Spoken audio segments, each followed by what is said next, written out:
ब्राह्मण को भोजन नहीं करा पा रहे हैं, मान लो आप गौ माता को रोटी नहीं दे पा रहे हैं, श्वान को भोजन नहीं दे पा रहे, कौवे को भोजन नहीं दे पा रहे हो, और मान लो गया ब्रह्म कपाली या कहीं पिंडदान नहीं कर पा रहे हो, तिलांजलि तर्पण नहीं कर पा रहे हो, तो एक काम जरूर करना, जल के पात्र में 2 बूंद गंगा जल डालना और वो गंगा जल शंकर को रोज 16 दिन तक चढ़ाइए, पितृदोष समाप्त हो जाए।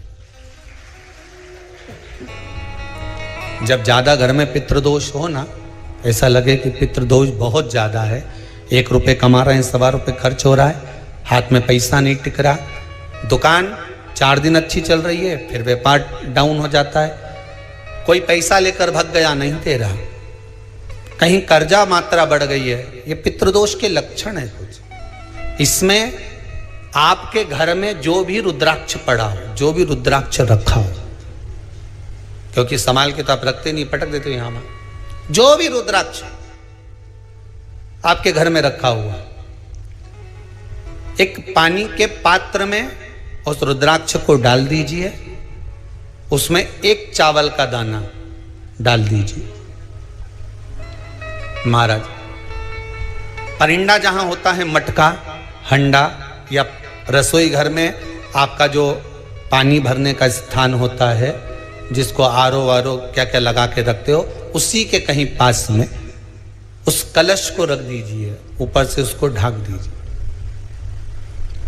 शाम के समय, सुबह रखा 10 बजे से 12 बजे के बीच में, शाम के समय प्रदोष काल में भगवान शंकर का नाम स्मरण कर कर, ओम नमः शिवाय बोलकर, श्री शिवाय नमस्तुभ्यम बोलकर, या महामृत्युंजय मंत्र का स्मरण कर कर, या गायत्री मंत्र का स्मरण कर कर, जो मंत्र आपकी बुद्धि में, विवेक में समाहित हो, उस मंत्र का नाम लेकर राम कृष्ण हरि जो बोल सकते हो, एक घी का दिया अवश्य प्रज्वलित करें, लंबी बाती का। कौन सी बाती का? फूल बत्ती का नहीं, गोल बत्ती का नहीं, लंबी बाती का लगा। बत्ती का मुख दक्षिण की ओर, कहां पर होना चाहिए? दक्षिण की ओर, ना पूरब, ना पश्चिम, ना उत्तर। बत्ती का मुख कहां हो? दक्षिण की ओर। जैसे श्राद्ध पक्ष में ब्राह्मण को जब भोजन कराते हैं तो ब्राह्मण का मुख श्राद्ध पक्ष के भोजन कराते समय अगर पूरब, पश्चिम और उत्तर का होता है तो श्राद्ध के भोजन का फल नहीं मिलता। उसका मुख दक्षिण का होता है तो हमारे घर के जितने भी पितर उस तिथि में गए होते हैं सबको उसका भाग मिल जाता है और पितृदोष समाप्त हो जाता है। इसलिए ब्राह्मण का मुख श्राद्ध पक्ष में भोजन कराते समय दक्षिण का होना चाहिए।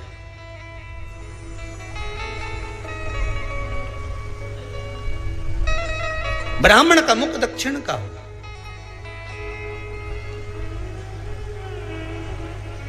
यहां तक शास्त्र कहता है महाराज, अगर गौ माता को श्राद्ध पक्ष में अगर भोजन दे रहे हो तो गाय का मुख अगर दक्षिण का है, गाय का, आपका मुख भले उत्तर का हो, गाय का मुख दक्षिण का हो, आपका मुख भले पूरा पश्चिम कहीं का, गाय का मुख अगर दक्षिण में है, अगर आपने दक्षिण में गाय को खड़ी कर रखा है और दक्षिण में उसका मुख और आप भोजन दे रहे हो तो शास्त्र कहता है कि किसी पिंड की जरूरत नहीं पड़ती, गाय स्वतः कल्याण कर देती है, गौ माता स्वतः कल्याण कर दक्षिण मुखी हो। तो दिए की जो बाती का मुख कहां होना चाहिए? दक्षिण का। और दक्षिण का मुख हमारा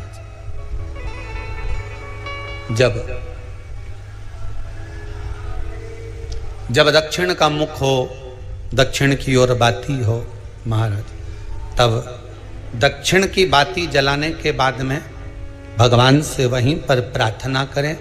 जो कलश रखा है उसके ऊपर जो प्लेट रखी है, ढाका गया है, वहां अपना सीधा हाथ रखें और अपने पूर्वजों का, अपने पितरों का स्मरण करें कि मेरे धन को लेकर कोई चले गया, मेरा व्यापार ऐसा चल रहा है, मेरा घर में बच्चों का विवाह नहीं हो रहा, या घर में इतनी अशांति है या तकलीफ है या कष्ट है, ये सब का स्मरण कर कर उस कलश को रात्रि भर रखे रहने दें।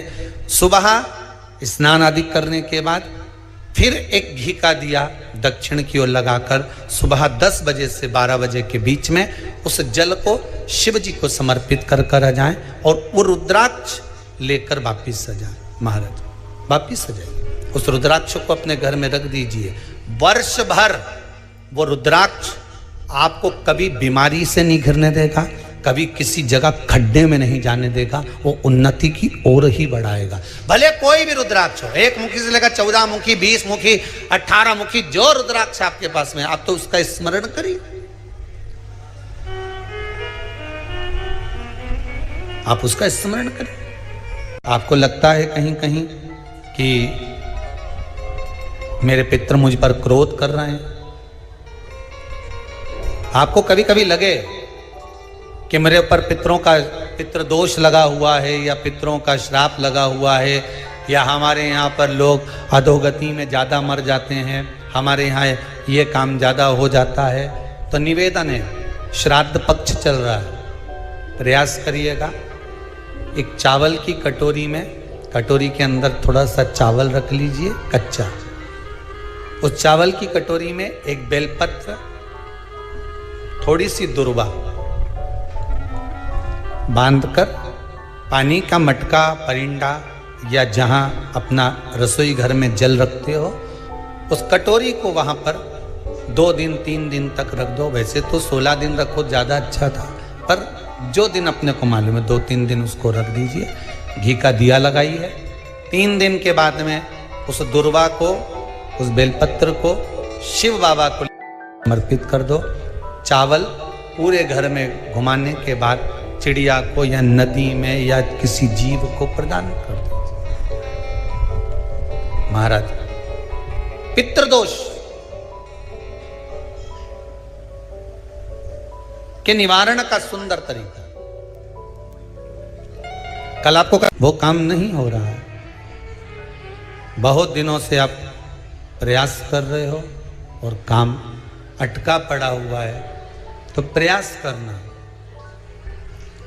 जल के पात्र में थोड़ा सा शहद, गंगा जल उसमें डालकर, ये जो श्राद्ध पक्ष चल रहा है, जिस समय पर, जिस श्राद्ध पक्ष के अंतर्गत, श्राद्ध पक्ष में एक पात्र में जल लेकर उसमें थोड़ा सा शहद, गंगा जल डालकर भगवान शंकर को कुंदकेश्वर महादेव के नाम से, कौन से महादेव? कुंदकेश्वर, क्योंकि विदल और उत्पल, इन दोनों असुरों ने, राक्षसों ने जब बहुत उपद्रव मचाया,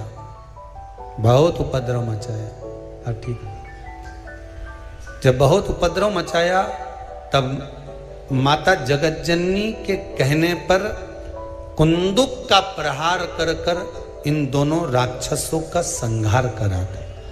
तो शिवजी का नाम कुंदकेश्वर पड़ गया था। क्या नाम पड़ा था? कुंदकेश्वर।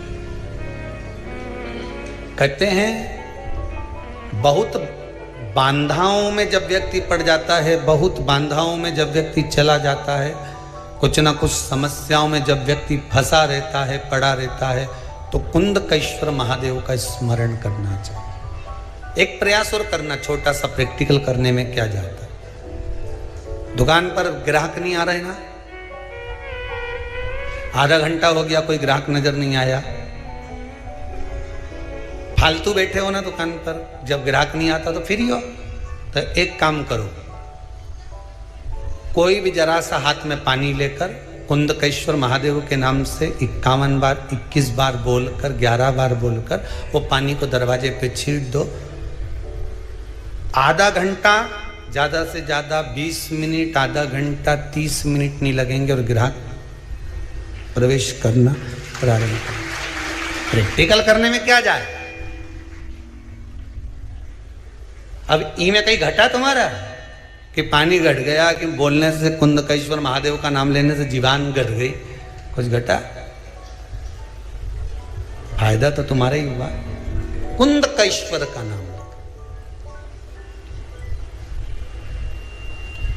कोई काम अटक रहा है, शहद जल के पात्र में डालिए और थोड़ा सा गंगा जल डालकर इसी श्राद्ध पक्ष में किसी भी दिन जब तुम्हारा मन पड़े तब शंकर जी को समर्पित कर करा, और साथ में 1 लोटा पानी 1 कलश जल का अलग से लेकर जाओ। जब शहद का जल शंकर जी को समर्पित कर दो, उसके बाद सादा जल शंकर जी को अवश्य समर्पित करके। शहद का जल बांधाओं को हर लेता है, बांधा को हरता है।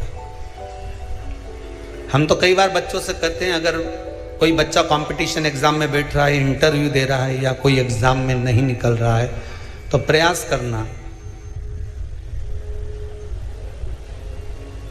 बेलपत्री का जो बीच वाला पत्ता होता है, इस पत्ते पर शहद लगाकर हथेली में रखकर अंगूठे से इसको इस तरह से दबाकर शिव जी के कुंदकेश्वर महादेव का नाम लेकर अपनी मनोकामना कर कर शंकर भगवान का जो शिवलिंग है, उस शिवलिंग पर इस बेलपत्री के पत्ते को चिपका कर आ जा और एग्जाम देने जा।